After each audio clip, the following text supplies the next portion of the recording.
আপনি সামনে থাকেন।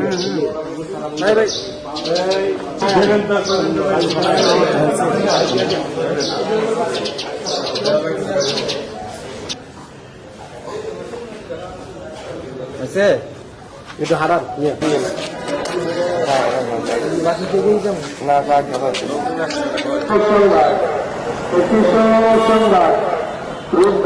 দক্ষিণপাড়া নিবাসী আজ দুপুর 2:00 সময় কাজী আব্দুল হামিদ স্কুল মাঠে অনুষ্ঠিত হবে। এক্ষেত্রে তারা গতকাল তারাবো পৌরসভা থেকে একটি শবনম ফারিয়া মিল থেকে একটি ট্রাক ভর্তি তেল নিয়ে যাচ্ছিল ময়মনসিংহের উদ্দেশ্যে। সেখানে প্রায় 20 লক্ষ টাকার তেল ছিল, 60 ড্রাম সয়াবিন তেল ছিল।